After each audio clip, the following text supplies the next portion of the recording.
বিসমিল্লাহির রহমানির রহিম। আসসালামু আলাইকুম সুপ্রিয় দর্শক, আমার কুকিং চ্যানেল দীপ কিচেনে আপনাদের সবাইকে স্বাগত। আজকে আমি করে দেখাবো ট্যাংরা মাছ দিয়ে আমার বাগানের একদম ফ্রেশ পুঁইয়ের ডাঁটা দিয়ে, আলু দিয়ে আর পটল দিয়ে একটা ঝোলঝাল মাছের তরকারি। এই তরকারিটা খুবই সুস্বাদু হয়, স্বাস্থ্যের জন্য ভালো, শরীরের জন্য খুবই ঠান্ডা জাতীয় একটা তরকারি। আর আপনার এই গরমে তো এটা তুলনা হয় না।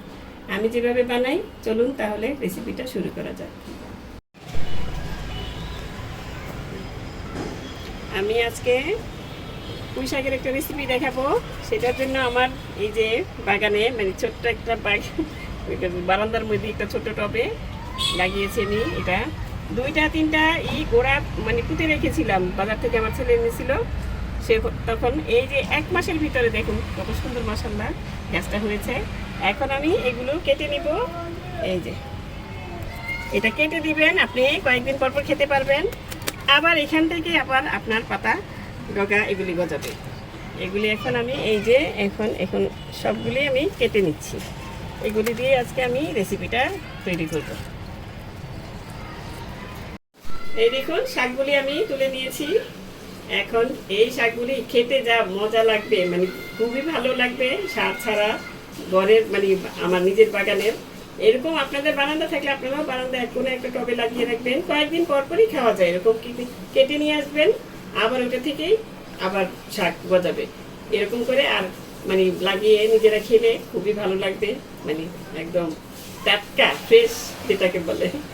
এখন আমি চলুন তাহলে এই রেসিপিটা শাক দিয়ে করে দেখাচ্ছি। এই যে শাকগুলো আমি কেটে নিয়েছি, কেটে ধুয়ে পরিষ্কার করে নিয়েছি। আর সাথে নিয়েছি এখানে একটা আলু, এটা কি বলে, লাল আলু, এটা ভর্তার আলু আর কি। আর এটা এখানে আছে পটল, আর এখানে আছে ট্যাংরা মাছ। আপনারা যে কোনো মাছ দিয়ে তৈরি করতে পারেন, চিংড়ি মাছ, ট্যাংরা মাছ, বড় মাছ। আমি ট্যাংরা মাছটা দিয়ে তৈরি করলাম। এখন আমি চলে যাচ্ছি মূল রান্নায়। রান্নাটা করার জন্য আমি চুলায় চলে এসেছি। এখন একটা প্যান বসিয়ে নিয়েছি, দিয়ে দিব রান্নার তেল 2 টেবিল চামচের মতন। এটা রান্না করতে বেশি তেল লাগবে না। এখন এখানে দিয়ে দিব মশলাপাতি। মশলার মধ্যে এটা একদম হালকা মশলা দিয়ে রান্নাটা করতে হবে, বেশি মশলা দিবেন না। আদা রসুনটা দিবেন ঠিক মতন। আর এই রান্নাটা একটু ঝাল ঝাল কম হবে, ঝোল ঝোল হবে। দিলাম আমি 1 চামচ আদা বাটা, রসুন বাটা। আর দিয়ে দেবো এখন পেঁয়াজটা দেবো একটু বেশি, 2 চামচের মতো, 2 টেবিল চামচের মতো। এখন এটা দিয়ে আস্তে আস্তে নেড়ে চেড়ে নিতে হবে। এই মশলাটা কাঁচা গন্ধটা চলে গেলে আমি 2-3 মিনিট মতো নেড়ে চেড়ে, কাঁচা গন্ধটা যখন চলে যাবে তখন আমি বাকি মশলাগুলো দিয়ে দিচ্ছি। এখন আদা রসুনটা ভুনা হয়ে গিয়েছে। এখন আমি এখানে মশলাগুলো দিয়ে দিচ্ছি। 1/2 চা চামচ দিয়ে দিলাম হলুদ গুঁড়া। আর এখানে 1/2 চা চামচ আছে মরিচ গুঁড়া, আর 1/2 চা চামচ ধনিয়ার গুঁড়া। এখন মশলাটা যাতে পুড়ে না যায় সেই জন্য একটু পানি দিয়ে দিই।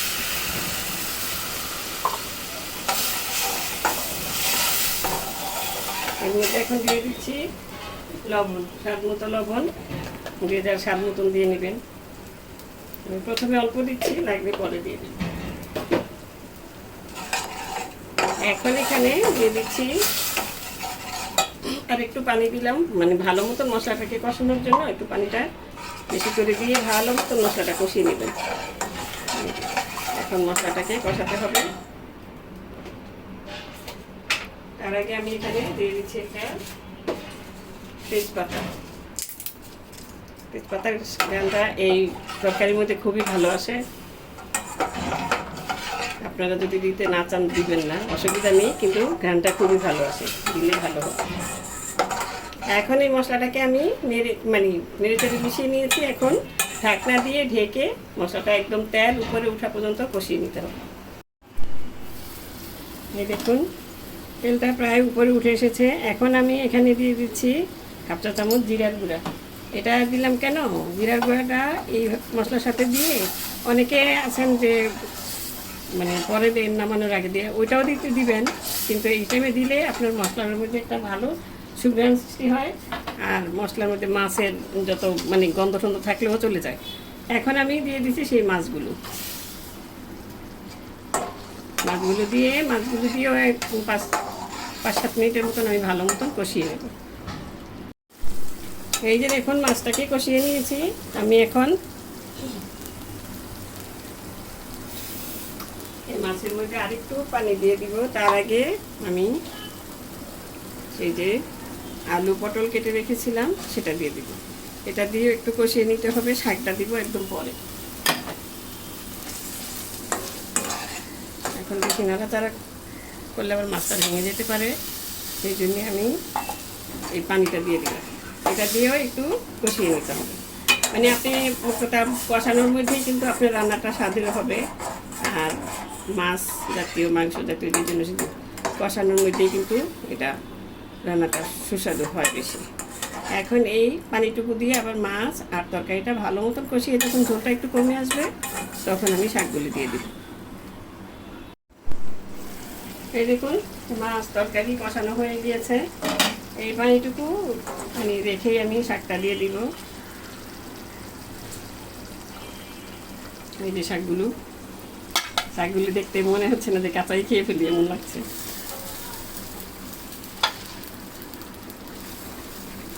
এখন শাকগুলো দিয়ে আমি ঢেকে দিব, একটু পরে একটু মানে শাকগুলো যখন কমে আসবে সিদ্ধ হয়ে তখন একটু নাড়াচাড়া দিতে হবে সাবধানে, তাতে মাছগুলো ভেঙে না যায়। এই জন্য এখন একটু এইভাবে ছড়িয়ে দিয়ে তারপর আমি ঢেকে রেখে দিচ্ছি। 5 মিনিট পর এটা ঢাকনা খুলে আবার নাড়া দিয়ে দিতে হবে। এই দেখুন প্রায় 2 মিনিট পর আমি ঢাকনাটা খুলে নিলাম। এই যে শাকগুলো একদম চুপসে গিয়ে কতটুকুন হয়ে গিয়েছে। এটাই হচ্ছে মানে কি বলবো, যে ঘরের জিনিস, গাছের জিনিস, নিজের হাতের তৈরি। অনেক সময় বাজার থেকে পুঁই শাক আনলে কিন্তু দেখবেন মানে কি বলে মানে ভালো মতন হয় না, কেমন শক্ত শক্ত থাকে। এখন আস্তে আস্তে উপর থেকে নিচে করে দিলাম। এখন এটা আবার ঢেকে রেখে দেব। দেখুন আরও 2 মিনিট পর ফিরে আসলাম। এখন এখানে আমি ঝোলের জন্য, যেহেতু এটা ঝোল রাখবো, একটু আধা কাপের মতন পানি আমি এখানে দিয়ে দিলাম যাতে ডাঁটাটা সিদ্ধ হয়ে যায় ভালো মতন। এখন হালকা হাতে নেড়ে দিতে হবে, নেড়ে একটু উল্টে দিবেন। এভাবে হালকা হাতে উল্টে দিলেই মাছটা আর ভাঙবে না। এইভাবে উল্টে দিয়ে এখন আমি আবারও ঢেকে রেখে দিব যতক্ষণ না মানে ডাঁটা সিদ্ধ হচ্ছে, তারপর ফিরে আসছি।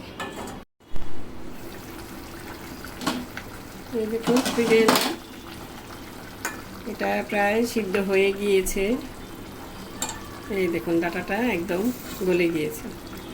এই যে পটল সেটাও গলে গেল, আলুটা সেটাও দেখিয়ে দিচ্ছি, সেটাও সিদ্ধ হয়ে গেছে। এই যে এখন আমি এখানে লবণটা আমি দেখে নিয়েছি, লবণ আর একটু লেগেছিল আমি দিয়ে নিয়েছি অফ ক্যামেরায়।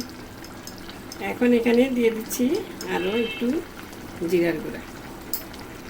এটা জাস্ট ওই সময় রান্নার মধ্যে দিছি, যেহেতু মানে রান্নার মধ্যে দিয়েছিলাম যেহেতু সব কিছুর মধ্যে মিশে যাওয়ার জন্য, আর এখন দিলাম ফ্লেভারের জন্য। এখন হালকা হাতে আবারও নেড়ে চেড়ে দিচ্ছি, একটু উল্টে পাল্টে দিচ্ছি। এই দেখুন মাছটা কিন্তু আস্তই রয়ে গিয়েছে, ভাঙেনি, যেহেতু মাছটা তাজা মাছ ছিল এই জন্যই বেশি মানে ভাঙেনি। এই জিনিসটা মানে এই রান্নাটা তাজা মাছ দিয়ে রান্না করার চেষ্টা করবেন, খুবই সুস্বাদু হয়। আর ঘরের মানে নিজের হাতের বাগানের সবজি হলে তো আর কথাই নেই। এখন আর মানে 2-3 মিনিট রেখে তারপর আমি নামিয়ে পরিবেশন করে আপনাদের দেখাচ্ছি। এই যে দেখুন আমি সার্ভ করে নিয়েছি একটা বাটিতে। এটা তরকারিটা আপনার এই গরমে খুবই উপকারী একটা তরকারি, আপনারা বাসায় বানিয়ে দেখবেন, মানে আশা করি আপনাদেরও ভালো লাগবে। আর আমি নামানোর আগে দিয়ে এই যে কাঁচামরিচ দেখতে পাচ্ছেন, এটা অফ ক্যামেরায় দিয়ে দিয়েছিলাম, আপনারাও দিয়ে দিবেন যাতে হালকা, যেহেতু হালকা ঝাল, এটা যার লাগে দরকার হয় সেই মরিচটা নিয়ে নিতে পারেন। তো দর্শক আজ এ পর্যন্তই। রেসিপিটি ভালো লাগলে প্লিজ আমার চ্যানেলটি সাবস্ক্রাইব করে নিয়মিত চ্যানেলটির পাশে থাকবেন, সুস্থ থাকবেন, ভালো থাকবেন, আমার জন্য দোয়া করবেন। আল্লাহ হাফেজ।